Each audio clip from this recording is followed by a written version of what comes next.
guys, welcome to the Super Review Show here. This is Dan. What's up, everybody? You know him from the Lord of the Rings movie commentary. But he is back, and what we're going to be doing is we are going to be talking today. This is not news. This is not a movie review or anything. This is going to be, I guess, a look back at a movie that could have happened. Right. It almost happened, but it never did. Today we're going to be talking about, just for, as a quick side video, hey, check this out if you want to check it out type of thing, is James Cameron, who we know of Terminator 2, True Lies, Titanic, Avatar, right, some of the greatest films of all time. He was going to make a Spider-Man movie back in the 90s, if not early 2000s. And this guy, I'm going to let him take it away, because he was the one who said, hey, we got to do this, we got to make a video, and here we are talking about it right now. So why don't you, Dan, give the rundown of what happened with James Cameron, like how all of this kind of came about, and what ended up ultimately happening. We'll get that in a little bit, of course. But let's start off. What happened? Well, what happened was back in the early 90s, I would say 91 or 92, based off of his success of Terminator 2, Carrico Pictures came to James Cameron, and at the time they were planning on developing a Spider-Man movie, so both Carrico Pictures and Stan Lee went to James Cameron, and they said, so we heard you like Spider-Man, and he's a big Spider-Man fan, and he got all giddy about it, and he's like, yeah, I'm a big fan, and I can write something up for you guys. And they're like, okay, please, by all means. And he wrote something out, and we're not going to talk about the rewrite he did where supposedly Arnold would have been Doc Ock. We're not talking about that. No. We're talking James Cameron's legit ideas and what he saw the character as. Yeah. And I got to tell you, first off, I think it was pretty interesting, so we're gonna get to verdicts after the story. So we start off with Peter Parker, already as Spider-Man, and he's narrating to us, to the audience, and the way how it's displayed, his narration is, how Cameron put it, would be presenting the thought bubbles from the comic books, which I pretty thought would be interesting, and we get, the thing is in his take, which is called a scriptment, we get the ideas like, inside his personality, like he's looking for his parents died when he was 6 years old. He's looking for like a father figure, and right. And down the road, he just didn't care about anything. He didn't care if he was a nerd. And Mary Jane, she was a popular girl at the school whatsoever. So then So then fast forward, they go to the science expo with all the insects and everything, but this time it's not a radioactive spider, it's flies, radioactive flies, and we're not going the Jeff Goldblum fly route, but no, what happened is Peter points out, like, there's one missing, and they're like, really, are you sure?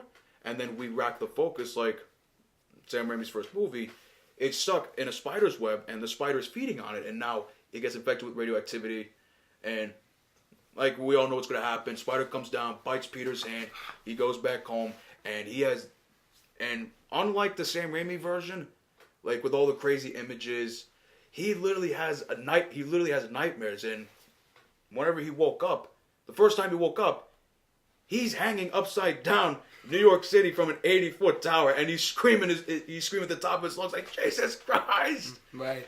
And he's running home in his boxes or whatsoever, make sure he's not seen. And the next time, he's like, okay, thank God, I'm in my bed, and he's trying to get the covers off. He's like, what the hell? And he rips it open. There's webbings. There's webbings underneath the sheets. Yeah. And if you get with most people with the dirty thinking nowadays, they'll think like, oh, so it's from down there. No, actually, it's from here. It's from here. The natural webbings are from here, which James Cameron actually came up with. Yeah.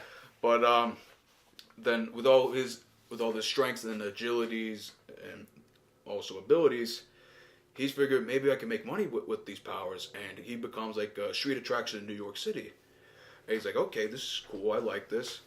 And then next you know, people are giving him offers like, here's $50 if you can do a private party, but my advice, get yourself a better costume, kid.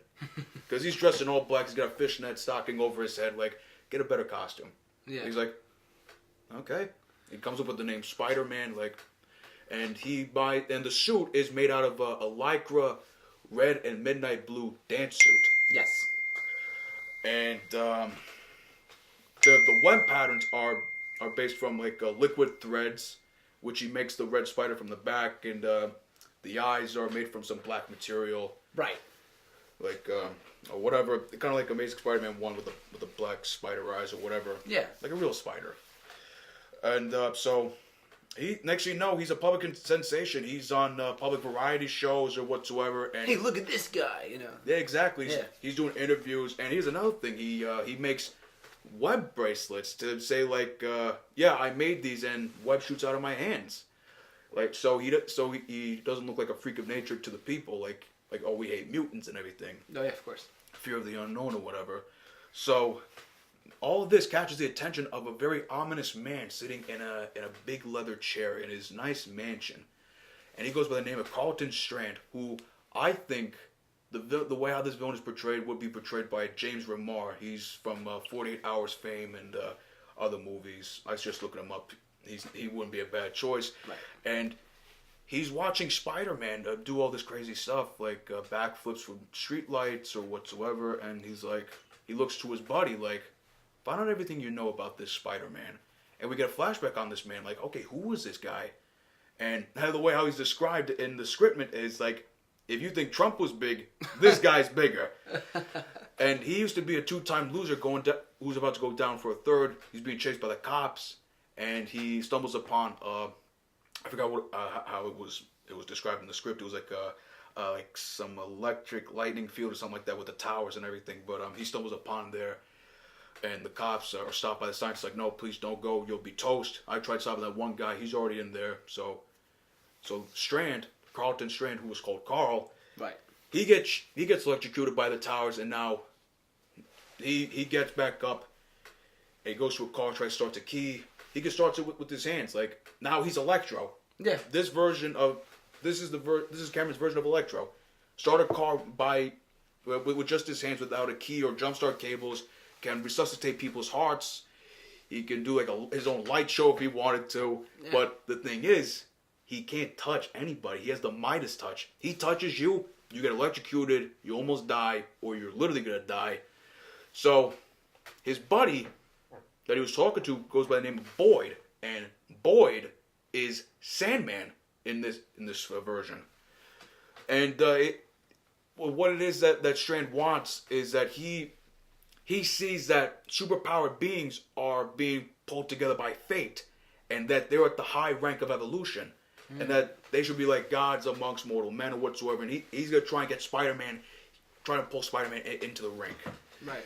Kind of like Green Goblin and Spider-Man, like, join me, we could do this together, and he's trying to convince him along the way. So, first time Spider-Man declines, and there's like a little scuffle, but Strand is like, we still need to get this guy back. Despite he's saying no to us, we gotta at least try. We gotta try, like, but more on the side, we find out that Mary Jane, who is the popular girl, social girl, she's partnered up with Peter Parker in this biology research project, and she hates that she's partnered up with a nerd, but she needs the good grades and everything. Like they're talking about spiders, which Peter picked out. And she's like, oh my god, this is so disgusting. So but what happens is there's an inside arc to this. In the meantime, He makes her laugh. Peter makes MJ laugh somehow, and her boyfriend, Flash, is not too keen on that.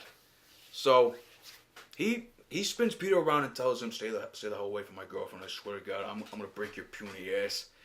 And next thing you know, Peter watched them for like through rows of bushes, and he's smacking her around, and he's like, he hates that. But the thing is, he never believed in violence up until like he got a hold of Flash. Yes. That was the first time ever he committed violence, and then the whole Electro things later on down the road. It's about like I said, there's a thing to this thing. It's about maturity and confidence. Like he thought violence was very senseless, and then when he did it, it was that all that pent up rage when he was a bully kid over the years. Right. And it kind of felt good. I mean, for a 17-year-old adolescent with all that pent-up rage and him being a virgin, but we're going to get to that eventually. Yeah. it's about maturity and responsibility. And the other thing is, Uncle Ben doesn't give Peter the great power comes great responsibility thing, but this is a good reason why, how Cameron puts it. Peter has Uncle Ben driving to the place where Spider-Man's supposed to get his payments and whatsoever. The guy is saying all this bad shit to Spider-Man, and yeah, we know what happens. A thief comes in, takes the money, run past Spider-Man. Sorry, not my problem. Thanks, you know, Uncle Ben's dead, and he's like, oh my god. When he found out that it was the same guy, and he thinks to himself, like, I could have stopped him. Like, I should have been more responsible with this. Yeah. And then he tries to turn him into the police, and they're like, are we really going to listen to this wacko? Yeah. Then they try, they want him to take off his mask. He said, no, I can't. Like, I'm sorry, I can't do that. And they handcuff him, and he gets upset, like, why you treat me like I'm a criminal? He breaks the handcuffs, and he just kind of throws him away, like hurls him away from him, and he swears at them. Spider-Man swears. And so now he's a vigilante. And J. Jonah Jameson, who in this version owns a TV station, not the Daily Bugle. He owns a TV station. Think about it. You're in real New York City. Most people look at the news ratings and everything, not newspapers. Yeah, they're gonna look at like MSNBC, CNN, or like they're gonna look at a TV station more than a newspaper. I mean, the newspaper was more like, hey, you know, when Spider-Man first came out, it was more like, hey, the Daily Bugle is a newspaper, but right. I guess if they wanted to modernize it, quote unquote. Right, a modernized alliteration for J. Jonah Jameson, they're definitely going to give him the TV station. And one of the things I just want to add is, talking to the viewers for a sec, how much does this sound like the first Sam Raimi Spider-Man? We're gonna get to that more in a little bit, but just as he's going and as we're talking about it, keep in mind that a lot, like the webs, the way that Uncle Ben dies, all these things, well, how, in a sense, how a lot of it was carried over to Sam Raimi's Spider-Man.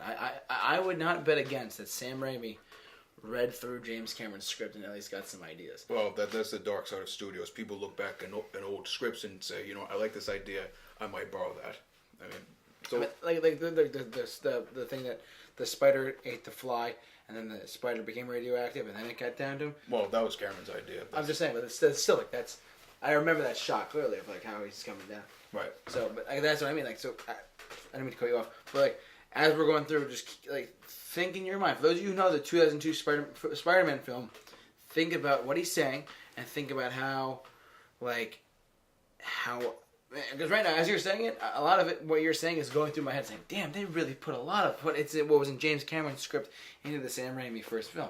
In a sense, yeah. In a sense, like I mean, but the thing, a lot of it. But there's a big difference between Sam Raimi's and Cameron's pitch of Spider-Man. Oh, of course. But I mean, Spider-Man cursing, you know. Well, aside from that, I mean, think about it. This is a 17-year-old New York kid. Yeah, true. I mean, if you think about it, I mean, you can't help it. A lot of people swear in New York. Hey. No, sorry. Not to offend anyone. But go ahead. All right, so we were at the Daily Bugle and how he rushes the story like Spider-Man's a vigilante. He's a menace to the police. Spider-Man, Parker, get in here. Yeah, right. But I love him. I feel like if Cameron was doing this, I think he would have. I don't know if there's a rumor or if it was actually considered, but I think Arlie Ermey would have been linked to J. Jonah Jameson, and I think that actually would be perfect casting even for back then. So now Spider-Man, he becomes like this hero for the people when he doesn't like people. He doesn't want to see people in pain. Oh yeah. So he decides to take some action into his own hands or whatsoever, like stop violent arguments. But in turn, the people that he's saving turn back on him, like, "Oh, you freak! Like, why are you doing this? Leave my husband alone or whatsoever." And he's like, "People are so complex. Yeah, I don't understand." But that's what the thing. Like, this is like a thing. Like, Spider-Man is trying to figure out. Peter Parker's trying to figure out. Like, this is like a self-learning. Yeah. Like maturity. Yeah. And that's what it is. And even as Peter Parker, he's becoming more confident. And there was another thing, like his dual life gets to him, like he's falling asleep in classes. His grades are slipping. And Mary Jane, big shock, is a big fan of Spider-Man. Big shock. So now Spider-Man and MJ they go on like this sort of date. Like well, actually, first, kind of like in the Sam Raimi Spider-Man, like not a date. He just saves her first, and like Then they go on from there. right. Like there's some punks in the junkyard, and then he beats them up, and then he does this strange, peculiar line I never expect Spider-Man to say. Like, if you punks ever show your faces around here again, I'll decorate your Christmas trees with your intestines. I said, that was very spectacular of you. But I don't know. It's just I don't know. It's just like a little wise ass remark. I mean, Yeah. I don't know what to say about that. But It feels like James Cameron's violent take yeah. But was an influence had input in the writing. or maybe it's just like another side of the trying to show like he's this badass guy, but trying to show people like despite he's in a dance suit, he's actually like not one to be reckoned He's with. being serious, yeah. So Spider-Man saves Mary Jane, and she's like, "Oh my God, thank you so much." And they go out like a little swing around, whatever. Like she's like, "Oh my God, this feels like a dream or whatever." And they kiss through the mask, which I'm like, okay, that's not bad. And then things go along well, and then hold on a second. Take your time. Yeah, something else happened long down the line, and while he's working as Spider-Man, he, however, there was something going on with Aunt May, like something about Medicare wouldn't pay for her operation plus house payments. This is another thing, like what Peter, there's like a big internal conflict with him and Spider-Man. Like there's a couple of drug dealers he stops, and there's like $20,000 right in front of him, and he's like, oh my God, like maybe I could take this. Aunt May should use this. Yeah. But it was kind of tough for him. So then he turns around and he's like, you know what? For a person who's trying to help people and be like more than a saint, he takes the money and through a city block, he rains money down the street as he's swinging along, and the neighborhood kids would come out and be like, oh my God, yay, look at that, like there's raining money, whatever, like just give it back to the people. Yeah. Instead of the criminals taken away, he's like a little Robin Hood, gives the money back to the people, kids are happy, and then Strand, he decides to throw a little more dirt on Spider-Man, and he buys the TV station, and he tells J. Jonah Jameson, like, every news you post about or whatsoever you air, it's got to be about Spider-Man. Put the dirt on Spider-Man. And this so happened on another date with Spider-Man and MJ where they supposedly have sex on top of the Brooklyn Bridge Tower. Like he webs her wrists against one of the towers, but I don't know what to say about that. All I can say is maybe it's that pent-up adolescent virgin side of him or whatsoever. Maybe it's that nerd side, like, okay, the spiders do this or that, something like that, but I don't know what to say about that. So anyways, there's an edited tape with Spider-Man kidnapping MJ, like just grabbing her and just webbing her up in the air. And going at it. No, not exactly. They don't show that. Oh, they don't. They're just kidnapping MJ, shoots up in the air. And now they're like, okay, Spider-Man is a menace. It's true. He kidnapped a young, innocent girl. Now we're going after him. And so Spider-Man's like, okay, what the hell? And he goes to Strand's mansion, and he finds a dead woman there, which was Carlton Strand's girlfriend, the one he can't touch, or else she's going to die. But now she is dead. His farewell kiss was too passionate for them, so she drops dead on the floor. Right. SWAT team comes in. Before Spider-Man got the message, like Carlton is telling Spider-Man, meet me on top of the World Trade Center right now. Goes over, and this is where everything starts. The final confrontation between these two is actually interesting, and once again, Carlton is telling Spider-Man, like,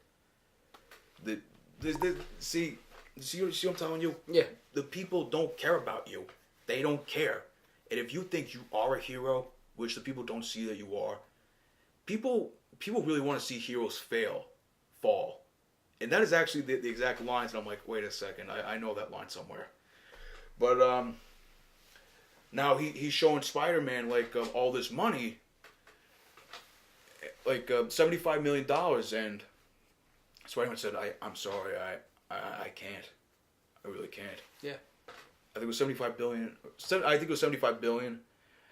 And he said to Strand, like, well, something similar like this actually happened. Like, the money was in my possession, but I don't see it that way of taking it. Then Strand looks at him like, oh, don't tell me, like, you actually gave it back, more or less. And he's like, you know what, I'm done with this. Like, this kid he's disappointing me. So then he's trying to unveil Spider-Man's true nature. Like, the spider is a predator, and Spider-Man can take whatever he wants. Right. And so, further on, he's kissing MJ with that electric shock. He's taunting Spider-Man like to get him really pissed off. Like, I think there's a spark between us and your girlfriend, don't you think? Oh God. And so Spider-Man, he goes at him. He goes at both at Strand and Boyd, Sandman, and they duke it out. Yeah. All on top of the World Trade Center, and there's like this. If you think about it, if you're like watching this from afar away in a helicopter, and you see all the lightning and webs being shot out or swung around and everything, you'll be like, what the hell is going on here? Right. And there's this one point in time where Electro, he conjures up this electromagnetic field that would literally melt objects around him or lift them, and he actually makes a bridge from the other side, the tower from the other side of the building, brings it down to bridge the gap between the two towers. Oh wow. It's actually pretty interesting. It's a pretty interesting display of how the fight goes. So, and Sandman is definitely a force to be reckoned with. Like, if you shoot at him, sand is gonna go right through him. You punch him through the head so hard, his head's gonna come off and it's gonna come back up. Yeah. Form back to normal. But Right. Spider-Man, he webs Sandman into the position where Strand is shooting his lightning bolts at Spider-Man. Right. And he turns Sandman into molten glass, and his mouth is hanging down like a figure of agony and pain, like Michelangelo's dying slave or some sense. Oh my God. So it ends up with Spider-Man and Electro falling from the Trade Center, and Spider-Man stops them. He grabs Strand, but the way how it stops so suddenly, he hits one of the steel columns, and now he's bleeding and he's dying. And for the first time ever, he takes off his mask to Strand, which he was asking, like, I want to see who's under the mask, and he said no. And he's looking at him like they have a little somewhat of a small chit chat, like 10 seconds, like, what's your name, Peter Parker? It's like, Peter, like, what are you in high school? I graduate next week. He's like, wow, unbelievable, and he dies. He can't believe, like, wow, at such a young age he's able to do all this stuff. Yeah. And there was more other stuff to it. Like, Strand was actually putting more bad stuff on Spider-Man. Like, he would actually pay people to dress up like in hand-me-down Spider-Man suits and commit robberies. Like, hey, Spider-Man is this kind of person we trust and whatsoever. But now, anyways, graduation day comes up. Peter reveals to MJ that he's Spider-Man. And she's like, "Oh my God, are you really him?" And this is in the first movie. Like, this is all in the in the Cameron script, and the Biologically Project, of course, they got the A+ or whatever. So Flash still doesn't like Peter around MJ. The way how Peter takes care of Flash is actually pretty satisfying. He doesn't even lay a hand on him. He just does his natural duckings and jumpings and web shoots. Like, the way how it's described, it's better that you read it. Okay. It's a lot of detail. I'm not gonna go into too much into that. I don't know. So then it ends up with them graduating. They're at different colleges. They see each other on weekends, and he's talking to the audience, which is it's a nice piece to end up. Like, okay, well, I mean, her grades are better than mine, but I blame the heavy hours. Oh, it's a school night, kids. Gotta go. Be good. Swings off into the night, and that was the end of Cameron's story. But unfortunately, what happened on how we didn't get this is because Carrico Pictures back in '94 got bankrupt, and now we don't have James Cameron Spider-Man. And I will say there was something about Edward Furlong, John Connor from Terminator 2 to play Spider-Man, and I gotta tell you, most of you people think I'm crazy if I say this. I think he would have been a perfect choice. There was an actress, to play MJ. Her name was Nikki Cox, I believe. If you look her up, you can tell she would have been a legit MJ. She looked like MJ. I said James Remar would have been a good Electro in this. For Sandman with the square jaw that he's got, I think Michael Biehn from Aliens, Corporal Hicks. I think he would have played Sandman. It's not official, but I'm just assuming how I was seeing it. There was some rumor that Maggie Smith was supposed to play Aunt May, and rumor Arlie Erman was supposed to play J. Jonah Jameson. Right. But other than that, I thought it was pretty interesting. Like the themes in there, like I said, was about maturity and confidence. And even with MJ, like she would hang around with Spider-Man. Yeah. Her spirits got more uplifted, and she kind of distanced herself away from her social girl high school girlfriends. So she didn't care if they thought she was weird, and she was getting more confidence, high spirited, maybe I wouldn't say bubbly or anything, but you get the idea. But furthermore, I liked it. It showed a side of maturity, and even Strand telling Peter like this, like that, like people hate us. Like Peter actually wanted a father figure. His real father died. Uncle Ben didn't get a chance to tell him about anything because Uncle Ben didn't understand the modern day realities of adolescence. So 20 years past his prime time, he felt like he failed, and Strand was the only one that he could talk to, like he could feel right at home since they're all freaks, mutants. Right. But Peter kind of says to Strand, you know what, I don't care anymore. People think of me as a freak. Like, you know what, even without the spider bracelets I made or whatever, and I mean, I just told the girl I like that I'm Spider-Man. She's cool with it, and so that now he's fine. He's learned with great power comes great responsibility by himself. A 17-year-old kid, an adolescent. I thought it was pretty more relatable, and plus, New York around him felt more like New York than anything. Like, yeah. Like you have African Americans present, Hispanics, Italians in there. You have homosexuals. There's a segment where there was a segment where Italians think my friend's like Spider-Man's Italian. Hispanics say he's Hispanic. Homosexuals think is homosexual. African Americans think he's African American. So on and so forth. And like I said, I thought this was a pretty interesting take on Spider-Man, especially from Cameron's point of view. I thought this was pretty good.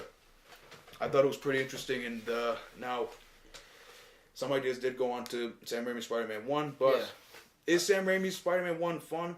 Yes, I will say, but Cameron's take is very interesting, very relatable, especially with its themes of maturity, confidence, and to me, like, the way how I read this, it was more or less like a coming-of-age story for Peter, especially with people growing up with their own problems and everything. I figured it would be a very interesting thing to look at.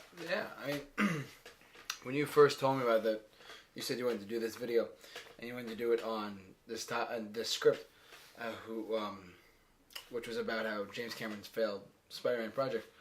How much, if you could give a percentage of it, what percentage would you say reached Sam Raimi's first Spider-Man movie? Which, like, in my opinion, I'd say like easily 30 to 40% of it. Some sense around there, yes. I would say that there are a couple decent amounts of Cameron that reached. A lot of the stuff that you said was carried over to that first one, and then later Spider-Man movies as well. Like a lot of the ideas, like of Electro doing something at a significant New York place. Like obviously at this point it was the Twin Towers. But I'm just saying it's not a part of Sam Raimi. But then down the line, Electro and the Amazing Spider-Man 2 was in Times Square. Like a lot. You can kind of draw a loose connection to what he did back in the early '90s of Spider-Man, and that Electro was wasted. I know. We're not going to get into that, but because it was so bad. But what I'm saying is that it was based on everything that you showed me, what we read, and whatever went on. With this, I feel like a lot of the ideas of the current Spider-Man movies that we had the past 5, aside from Spider-Man: Homecoming, but it's like all those were all. I feel like a lot of the ideas were drawn from this. Like one thing just drew from another and drew from another. And I like that a lot. Yeah, and actually, one thing I will say, this one was way ahead of its time, despite it would have been rated R with its language and some I guess some people would see it as it's acts of violence or whatsoever. Like you can't have Spider-Man swearing on. Obviously, they didn't use that aspect, but definitely, hey, if he's a 17-year-old, he's from Queens, he's gonna do something like that. Oh yeah, I mean you can't help it. It's natural. The 17-year-olds nowadays they curse all the time. That's right. Screw you. So, anyways, I had to do that. You know that. Yeah. But anyways, we have gone on and on and on about how awesome this script is, about how cool it is. The link for the actual script is going to be in the description of this video, so you guys can check that out on your own. Thank you so much for watching this awesome. We're going to call this an editorial. This editorial on what would have happened if James Cameron made a Spider-Man movie. Thank you so much for watching this video. Dan, where can people find you online? Well, people can find me on Instagram. You can follow me, Popeye9773, and well, pretty much it. All right, and you can like us on follow us on Twitter and like us on Facebook simply at The Super Review Show. My own Instagram handle is JManOffToRock, so you guys can follow me on there. Thank you so much for watching this editorial, and remember, if you guys have any other suggestions for us to do here, like whether we talk about scripts movies that never happened, or anything else, jump in the comment section below. We'd love to hear your input on what we could do. Thank you so much, and look for a movie commentary later today. See you guys later.